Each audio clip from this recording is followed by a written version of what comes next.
Good afternoon, Tigers. My name is Emily Sitzberger, and I am your secretary of Suncoast Tiger Bay Club. First, I would like to give a big thank you to our speakers for joining us to attempt to explain just what exactly happened 2 days ago at the ballot boxes to cause this bloodbath, or victory, depending on your perspective.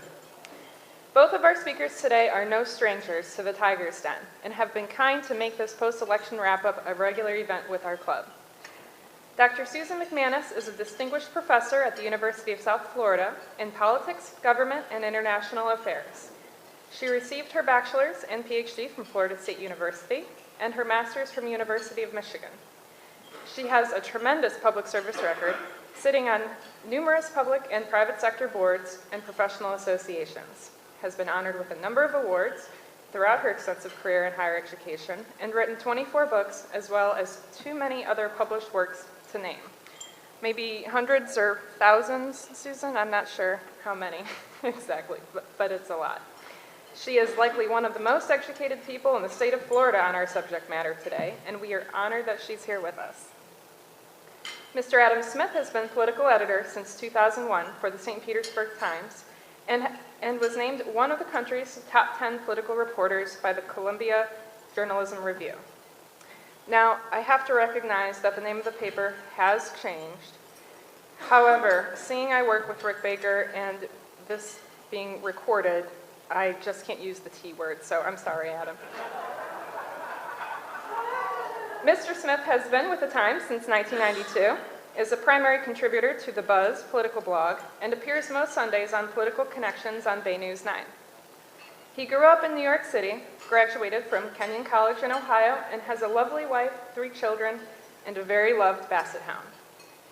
Thank you again for joining us, Adam. We hope that our speakers today will shed some educated light on why the winners won, why the losers lost, and why us voters voted the way we did, and why some didn't bother to vote at all. Syndicated writer George Will has a tradition of comparing the hard-to-grasp increasing number of dollars spent on campaigns in the U.S. each election. And while we might have spent $4 billion on campaigns countrywide this midterm election cycle, Will reminds us that Americans also spent approximately $2.2 billion on Halloween candy last month. So could that $4 billion have been spent on better things? Perhaps fighting Ebola in West Africa, or buying 25 new F-18 fighter jets, as mentioned by Chris Freitz in a CNN article I read this morning, to fight ISIS? Or is $4 billion a small price to pay, considering we are electing leaders of the greatest country in the world, and also considering Americans spend about the same amount of money on yogurt every year? Will they shed light on where the dark money is really coming from? Is it possible for future elections to get even nastier than we saw this election? Will we be better off than we are now? Will the legislature shed more shining sunshine? Will we see the expansion of Medicaid in Florida under new House leadership? Tigers, prepare your questions for our extremely knowledgeable and distinguished speakers. Thank you again for being here.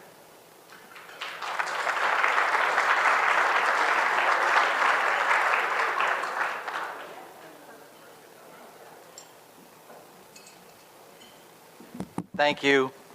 The basset hound's not that beloved. He's incontinent these days, so just for the record. I'll be quick, and most of you leave time for questions. But basically, obviously, the marquee race was the governor's race. Rick Scott won it by 1 point. The fact that we were just talking about, if you're a green light Pinellas person, you don't go to sleep anguished over the things you might have done differently because you got so crushed. If you're the Charlie Crist campaign, you probably are pretty anguished because we're talking 60,000 votes, roughly about the same as Alex Zink. I think the bottom line was, I would argue that Charlie Crist ran a pretty good campaign. He had a lot of rocky points. I think he had some staff shakeups in the middle. He had this sort of bizarre flip-flopping on Cuba. Was he going to go to Cuba or not? But considering he was almost 2-to-1 outspent on TV, I think he ran a pretty good campaign. I don't think there's a lot that they could have done differently. I think one of the things they didn't count on was, I think there was an assumption that this cycle, midterm elections are always tough for Democrats.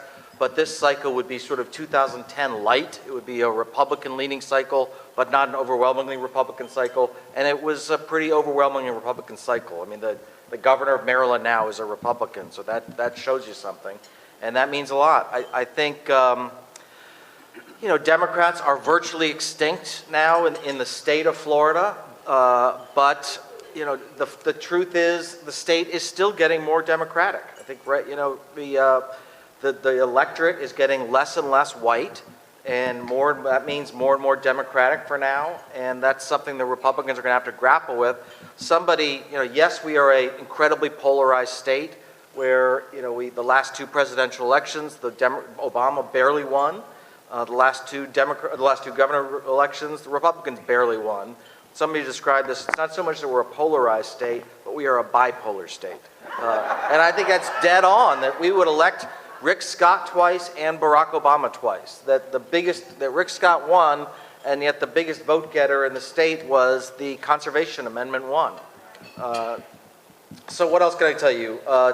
Tampa Bay, the old rule of thumb still stands that whoever wins Tampa Bay, for the most part, wins Florida. But you got to remember that we're talking about the media market. So Charlie Crist did very well in Pinellas, sort of overperformed expectations. Did very well in Pasco. He lost Pasco, but he lost it by significantly less than Democrats usually win. He won Hillsborough, but not that great. But then you go into counties like Manatee and Polk and Charlotte, and that's part of the Tampa Bay area. He lost the overall area by about 2 percentage points. And then, you know, we had a story in today, if some of you saw it's still, to me, I've been doing this for a while, it's mind-boggling that after $100 million in TV ads, and it felt like all of them were in Tampa Bay if you watch TV, that at the last minute, a sudden uptick of TV ads could really make a difference. But it did, at least according to the morning after view of the Crist campaign. They saw their extensive polling showed that last week of the campaign, when Rick Scott put in about $13 million suddenly, twice as much as them, they started losing. They lost their gain. And remember, it's not that you have to move a lot of people. You're talking about, you know, moving the needle just a tiny bit, and that's what happened, and it was enough. And not only are you persuading just a small sliver of the electorate, but you're, with so many negative ads, you're depressing the vote in some areas, and that may have been partly what happened in South Florida. And here's Susan. Very good.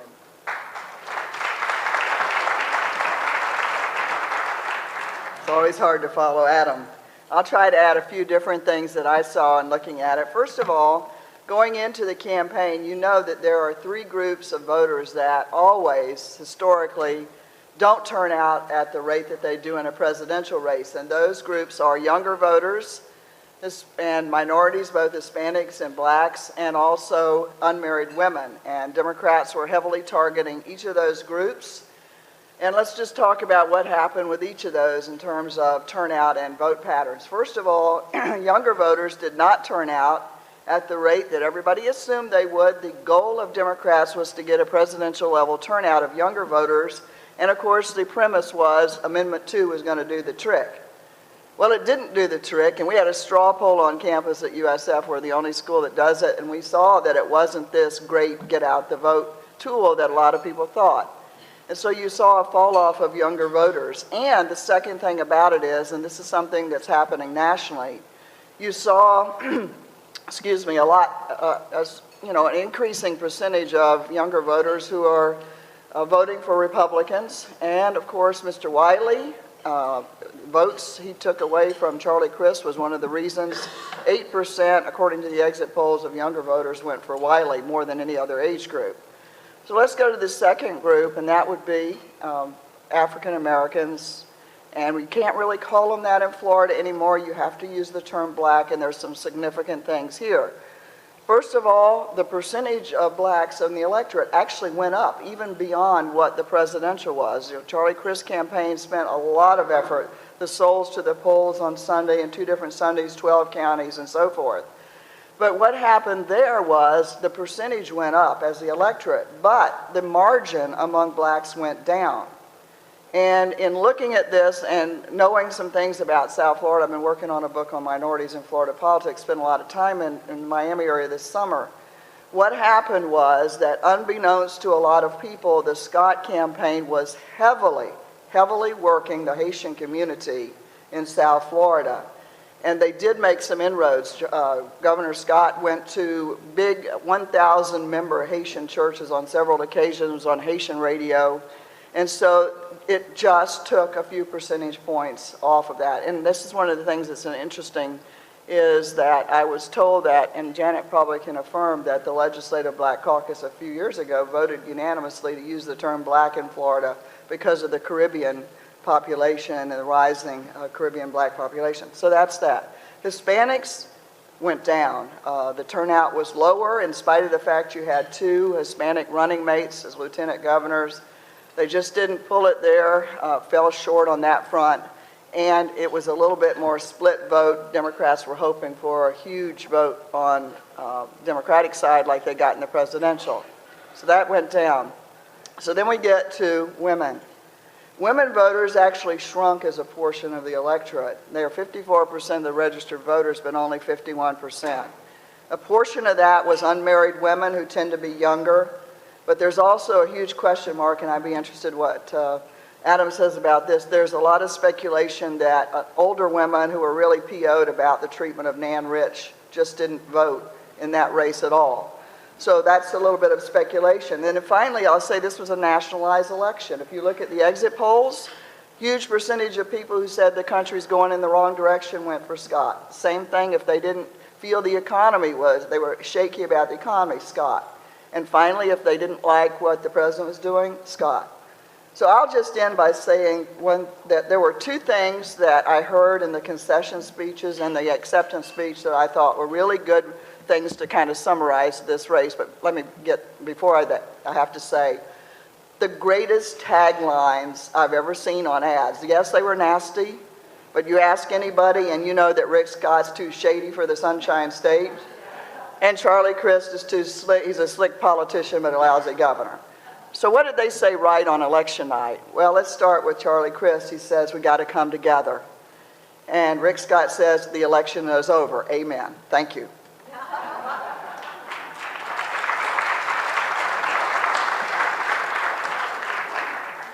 Dave Zackham. Dave Zackham, if your observation last Tuesday is that Karl Rove was a winner and the Clintons were losers, when we look into the future, is the table better set for Jeb Bush for president? I'm giving that to Adam. Well, I would say any Republican was a winner. I don't know that I would say, I don't know why the Clintons would be losers. I do think, this is not really directly answering the question, I think one of the things I meant to say that Democrats had to be very concerned about is they've got a white problem. Rick Scott won the white vote in Florida by 21 points. And you can, so if Charlie Crist can boast about having done very well with Hispanics, but he gains 1 point in the Hispanic vote, he's got to make that up with 6 points in the, I'm sorry, you lose 1 point in the white vote, you got to make that up with 6 points in the Hispanic vote. I don't see why this bodes especially well for Jeb. I think I saw in the exit polls, they asked about Jeb, and 50% of the Florida voters said they did not think he'd be a very good president. 40% thought he did. And that's an electorate that elected Rick Scott. So I think Jeb Bush would be a very good candidate for president, but we'll see. To take off on that slightly in a different direction, if you look at the surrogates that each of the campaigns used on the campaign trail, you saw clearly that Governor Crist relied heavily upon President Clinton, Michelle Obama, even Hillary Clinton had a big fundraiser down in South Florida, Biden. And then you look at who did Governor Scott bring in. You saw Rick Perry, you saw the governor of Louisiana, Bobby Jindal, Chris Christie. There's a theme here, and that is that Democrats rely upon national figures, more of a centralized view of politics, and the Republicans turn to a more grassroots gubernatorial list of surrogates, and this was one of those elections where people were really down on Washington and less so on governors.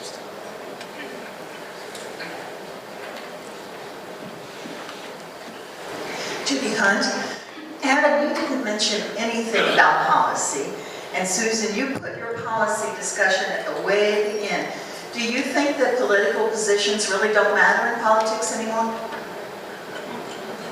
Yeah, policies are relevant. No, but you would think that if you watched where their money was spent. I mean, the entire campaign, I don't think really either of them, one of the things Rick Scott did so well, and I think you can't underestimate, is he was, you associate Rick Scott with jobs. That's all he talked about, jobs, jobs, jobs. And, when that's the number one issue, the economy, that's got to make a difference. But for the most part, they talked about how, Rick talked about how Charlie Crist was a lousy governor and sleazy, and Charlie Crist did vice versa. So it's no wonder both these people ended up with more people disliking them and liking them in the end.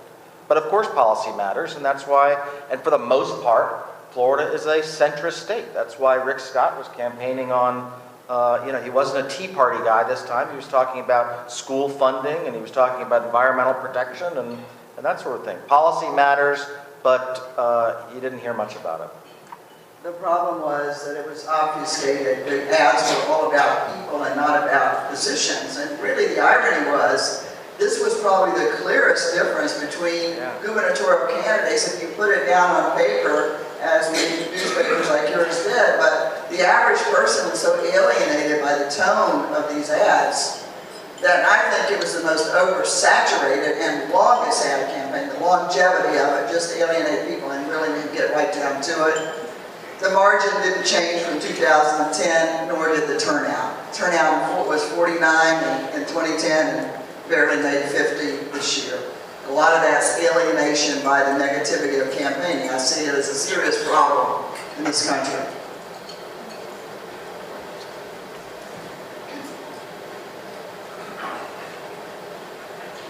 You pick on far side and don't have my glasses. So I do better to have folks. Linda Osmondson, I do think either that if, let's say, Governor Crist has been in the third debate, has been very positive upbeat and has ignored this tax, and that might have made a difference in the campaign instead of being so negative. Yeah, you go ahead. Okay. We would like to think that. But here's the problem in politics. The problem is that campaigns these days are not run by the candidates. They're run by special interests. And candidates, honestly, are like puppets on a string. And the consultants have harped on this. You got to go negative. You got to respond. And if somebody doesn't, they always tell you you're going to lose. Now, just when we're really complaining about the political consultants, let's look at it realistically. How many of you would admit to watching a reality show? One of you. I know there's some liars on there. The bottom line is these consultants borrow stuff from pop culture. And when is the last time you watch a reality show where people get points for being nice to somebody else? And this is the sad part. Civility in our country is diminishing. I know everybody said, just give me a candidate that speaks nicely, but I know for a fact that Charlie Crist ran a nice ad, and they tested it out, and it moved the dial nowhere. Well, I would be naive. I would just be naive. And now, in terms of the debates, if they've been nice during the debates, I mean, that's the other thing we didn't touch on. More than half the vote is done in the before election day. And so by the time the debates, and this was no accident that Rick Scott they were very nervous about those debates, so they wanted to delay them as late as possible. Does that mean they're no fan of the debates? So the debates really didn't have much of an impact. But in terms of a positive, affirmative vision, I've got to think that if one of them, you heard it all the time, if one of them said, here's what I want to do, here's where we can go, Florida, I would like to think, and I do think, that might have given you a little advantage. But the problem is the outside money is who's funding most of this negativity. And that was swamping everything else. The candidates' money part of it was very small. Well, I know we all wish for sunniness.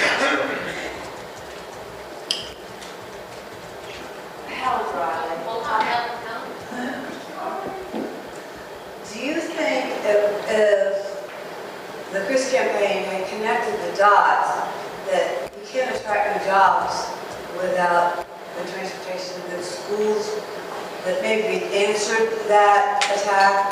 Well, he was a lousy governor, and all I did was connect to that Rick Scott created jobs, but he didn't care about the construction mistake that might have been. I feel like Charlie's kind of put it that way, or he let himself. Yeah, I don't know. I mean, for whatever, Charlie Bush was outspent 2-1. He's been on every side of every issue. You know, his best friend was in prison, had a book written about him. We're talking about two very flawed candidates, and the fact that either of them came a point apart, you know, they did pretty well. But I mean, that's a little bit of. I do wonder if Charlie Crist had done more to sort of raise questions about, do you really feel like the economy's better? That put aside the unemployment number, does it feel better in your pocketbook? Then maybe that would have helped, but who knows? But I agree that each of, you know, the Chris campaign was really trying to say that his numbers were better, and that just wasn't resonating. It was confusing to a lot of people, and more explanation might have been in order. The other thing we haven't talked about, and I know I have to say this, the turnout was what killed Charlie Crist. The turnout in Palm Beach, Broward, and Miami-Dade County, after he spent most of his time down there in money, just didn't move the dial at all. Now, of course, people are pointing to another huge county that he only visited once or twice, Duval, which also has a large Democratic contingency. So, you know, spending too much time in one place really, I think, hurt him also.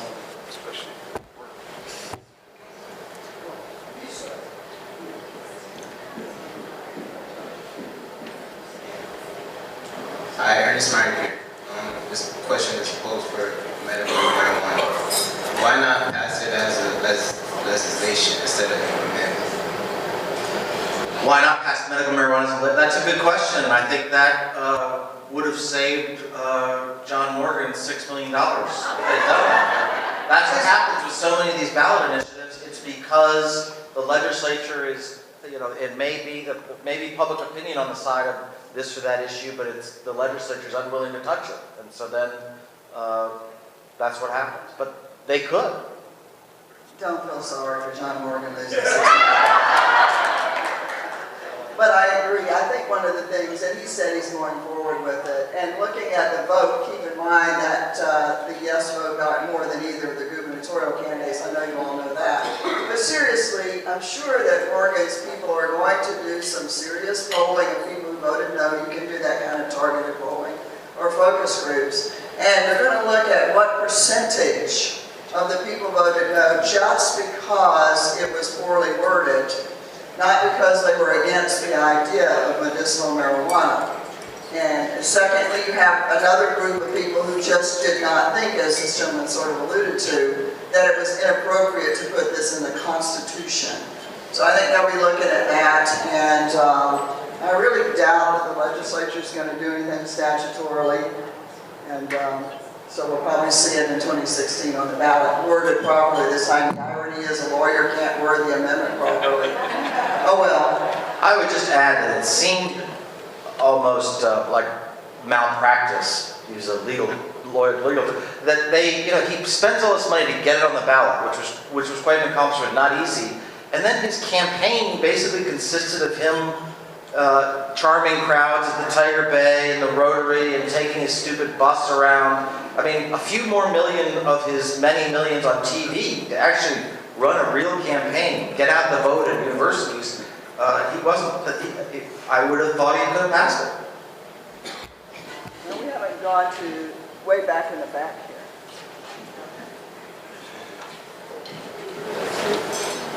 Pat Wheeler. This is both Susan and Adam.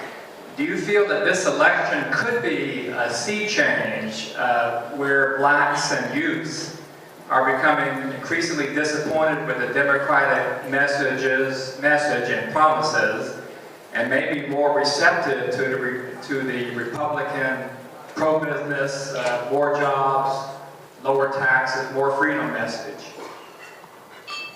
I referred to it a little bit earlier. Yes, we did see a slippage and an increase in the younger vote going more Republican slightly, but the real message for millennials is just have to look at how they register. They register as no party affiliation. And all you have to do if you want to track it and look at safetyreview.com, I did an extensive analysis of NPAs, but if you look at 18 to 29-year-olds in 4 different age groups, all the way up to 65 and over, it just is a straight line. The younger you are, the more likely these days you are to vote NPA, register that way, and then it tapers off to almost nothing NPAs among older people. One more thing about NPAs that we're starting to track academically is the fact that more and more professionals, in light of the toxic politics in Florida, are choosing to abandon their party registration and move to NPA status. Something new. Florida's always a place to do great research on new trends. Yeah, and do I think African Americans, blacks, and younger people are now aligning with Republicans? No. They're not. And the African American turnout was actually pretty good this time. Young voters did not turn out, but I think Scott got about 12% of the African American vote in the exit polls, which is 12 or 13, which is awful, but it's pretty good for a Republican. Rick Evans. Yeah, Rick Evans. Adam, you alluded in your talk and in your piece yesterday to the Democrats rather sorry showing in the cabinet races. Is there not some fresh young face who would like the statewide exposure by running for those offices? And the best the Democrats can do is George Sheldon at the top of that ticket. Boy, it's pathetic. This is sort of where's the bench? There is no bench, and it's becoming sort of a continual circle where every midterm election, every Democrat, you have a certain number of legislative seats that are competitive seats, and you have to be a talented, broadly appealing candidate to win those seats. And then every midterm election comes along, and the Republicans wipe those potential future stars out, and that happens all the time. But that is, it's pathetic that George Sheldon was the best they could do.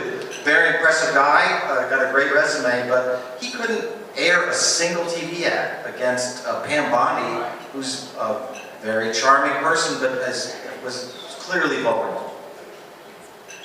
I think one of the things you have to understand about Democratic fundraising problems this time out was that the party did not get the amount of money normally coming in from the national situation because they had all those U.S. Senate seats to try to protect, and that cut off some of the money that normally would come from the national Democratic groups into Florida.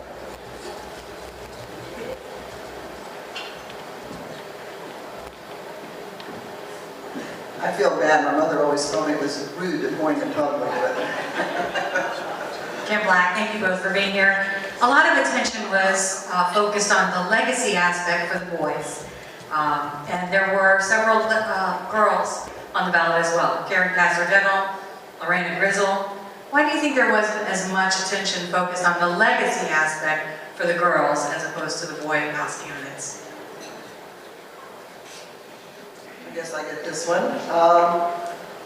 Well, first of all, Karen Denzel was in a district that was tough again. She won in a very competitive race. And again, unless I'm wrong, and Representative Long might tell better, the party just wasn't putting money into legislative races. They were putting money into the top of the ticket race, which is what they've done for the last three things: Governor 2010, President 2012, and now the third time out. But I know that Betty Castor and her husband, Sam Bell, were over there constantly. But the problem is that most of these down ballot races just do not get the media attention. Here, of course, you have a hometown paper that covers local things, but Orlando Sentinel's covering a whole bunch of things. They didn't really cover in detail all these other legacy type situations.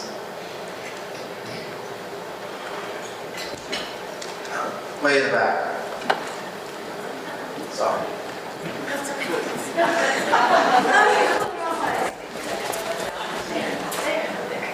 I'm Dr. John Hamilton. This was a glorious election because we returned the control of the Congress back to the people. Obama had appointed 40 czars to run every department of the government. The people who were not elected, they were not appointed by Congress, but they were responsible only to the president. And the people returned control. Great thing.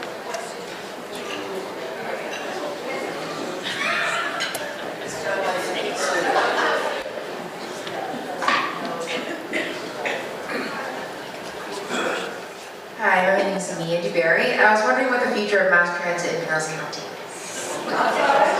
I live in Pasco, so I'm definitely giving that to Adam. They're never going to mass transit. I don't know. Jack Latvala, probably the most successful Republican in Tampa Bay, right? Because Charlie's now a Democrat and he's no longer successful. He had a Facebook message that said, congratulations to the Republican leaders of Pinellas. You lost the county commission. And what else did he say? We lost Pinellas in the governor's race by 40,000 votes, but we said no to mass transit. So that's sort of where things are. It's a long way to go. I don't know. It's a long way to go.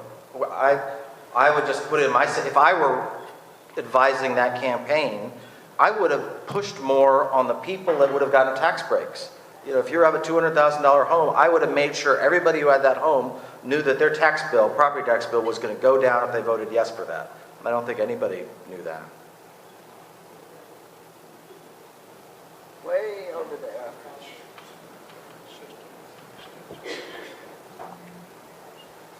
My question is about Leonard's freedom of the press.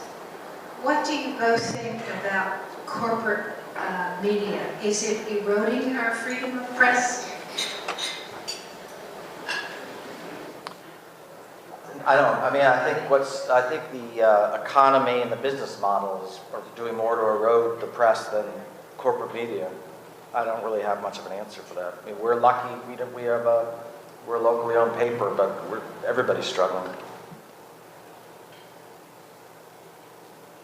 Over here. I'm running you around. So.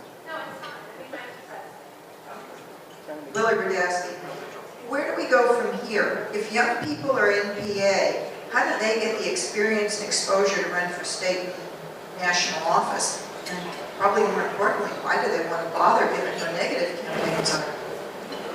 Young people are the most offended by negative advertising.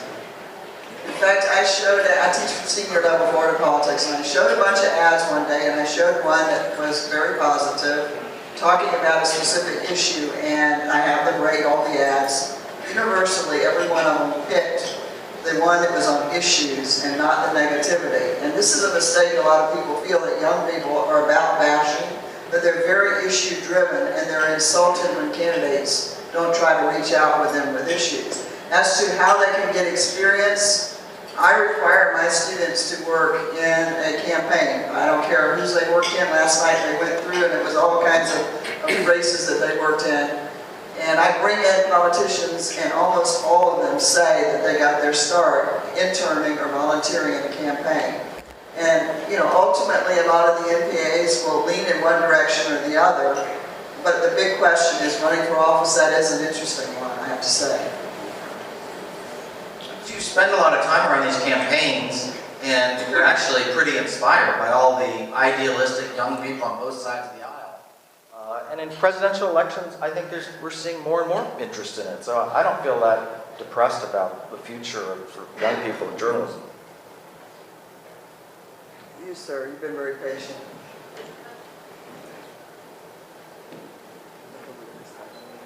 Jack Jonas too. Do you think there's any chance with the majority of the local Republicans that got elected, from Randus to Latvala, and then O'Hearn, Mokel, you think there's any chance they're going to take them to the woodshed for Duke Powell? I missed a lot. Take them to the woodshed for what? For Duke Powell. Yeah, Duke Power, talk about a loser this election. I think the chances are less than even. The election's over. Next Gen has said they're not done though, but I think he lost a lot of money in a lot of states. I think it was 18 million or so that he lost. A gentleman from California. Speaking of, this is the next generation, this is Tom Steyer, this billionaire. He spent about $15 billion, million dollars in Florida alone. And I know there's some, I've heard some Democrats say, he's sort of the Koch brothers on the Democratic side, that if only he'd spent it early on when Rick Scott was running all his ads against Charlie Crist that were going unanswered, things would have been different. And the other thing I heard was, if only, he was very effective attacking Duke Energy in Tampa Bay. Well, Duke has a lot of clients and customers in Orlando too. And there were a lot of hoping on the Crist side that he'd start putting some money on those ads in Orlando as well. But Crist did not do very well.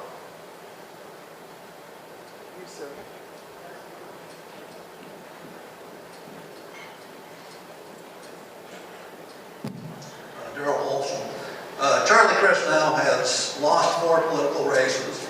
He's lost his last 2 statewide races.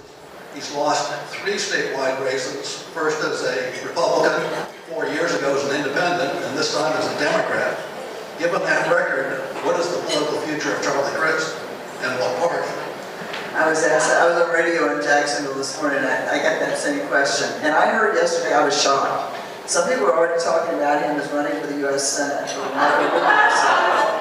I think more realistically, he's never going to get out of politics. He loves it. It's genuinely likes people. And I suspect that at some point, maybe a president might put him in some kind of national position.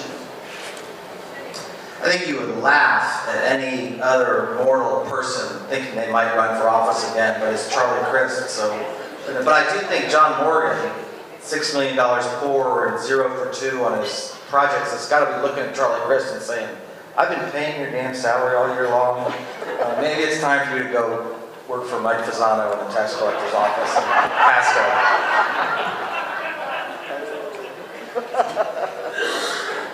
This side of the room, you sir, in the very back. Hi, my name is Art Carlos, and actually I want to thank Professor McManus. She taught me at USF. Dwight Dudley was one of the bright spots in the state legislature locally. Why do you think he won that race? What did he do differently? Dwight Dudley against Bill Young. I think basically he won that race because that is a very Democratic district, and it's simple as that. If that's a district that I might have this slightly off, but I think Obama won by about 7 points. So it's a very Democratic district, even against somebody whose name is Bill Young. If that was a district that Obama won by 2 points, it might have been different. I do think, that was, in my mind, some of the sleaziest, most misleading ads were against Dwight Dudley.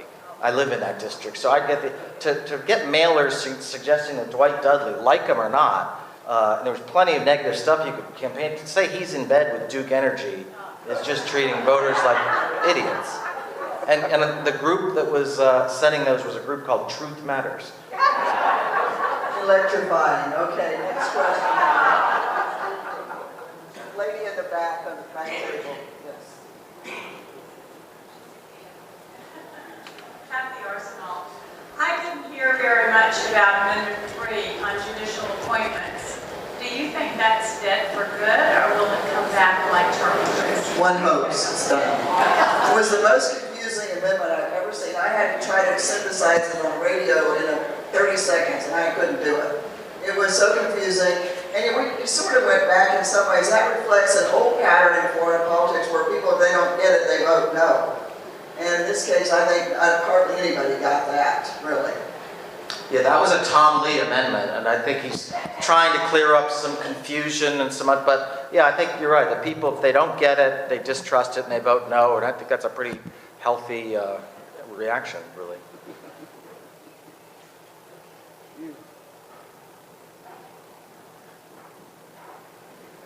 Tiffany Vigas. That brings me to my question. The way the Greenlight panel's question was worded yes in favor of increased taxes, and no, rather than yes approving mass transit. Who writes the ballots?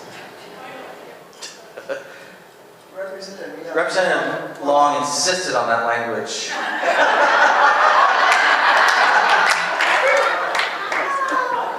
Well, we were talking about this because probably like a lot of people, I got in the ballot in the booth and I was surprised that it was basically like, so you want to raise your taxes? Yes or no?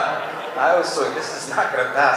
I gather the county attorney was very insistent with some skeptical and unenthusiastic county commissioners that that's how they had to word it.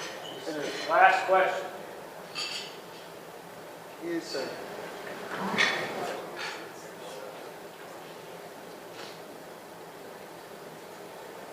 Jim Gillespie, this is Adam Smith. Recently you wrote a column where you presented the best case for electing Chris, the best case for electing Scott. Which column did you believe and how did you vote? Oh, please. He's a journalist. Big Adrian Wiley. God, no, I'm not going to answer that question. And you don't deserve the claw for that.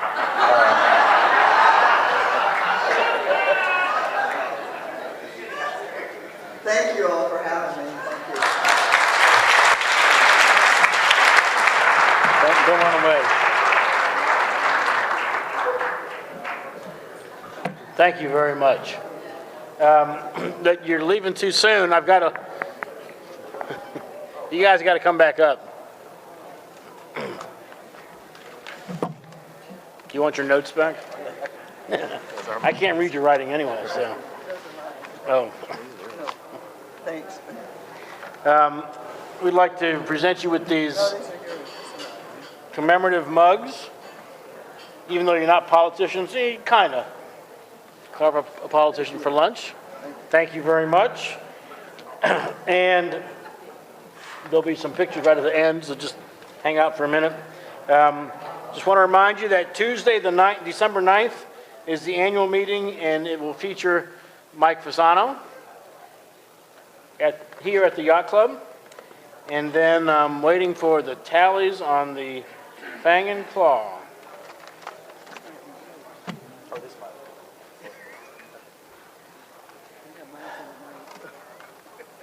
Any closing comments you'd like to make besides who you voted for? I'm wondering what happened to Jim Greer in this election. Weren't we going to hear a lot about him? You are too. Anything, Susan? No, I'm good.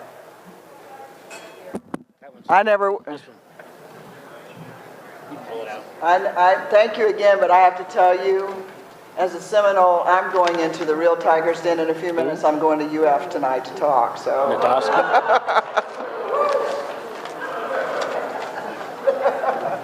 You might want to do this if you're a Gator fan this year. Go Noles. And the winner, Willie Dudowski.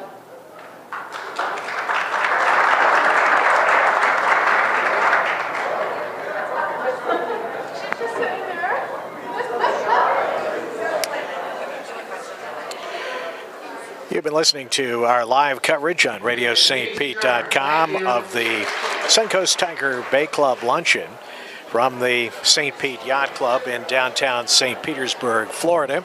Speakers today were Dr. Susan McManus, professor at the University of South Florida, as well as Adam Smith, the prize-winning political editor of the Tampa Bay Times.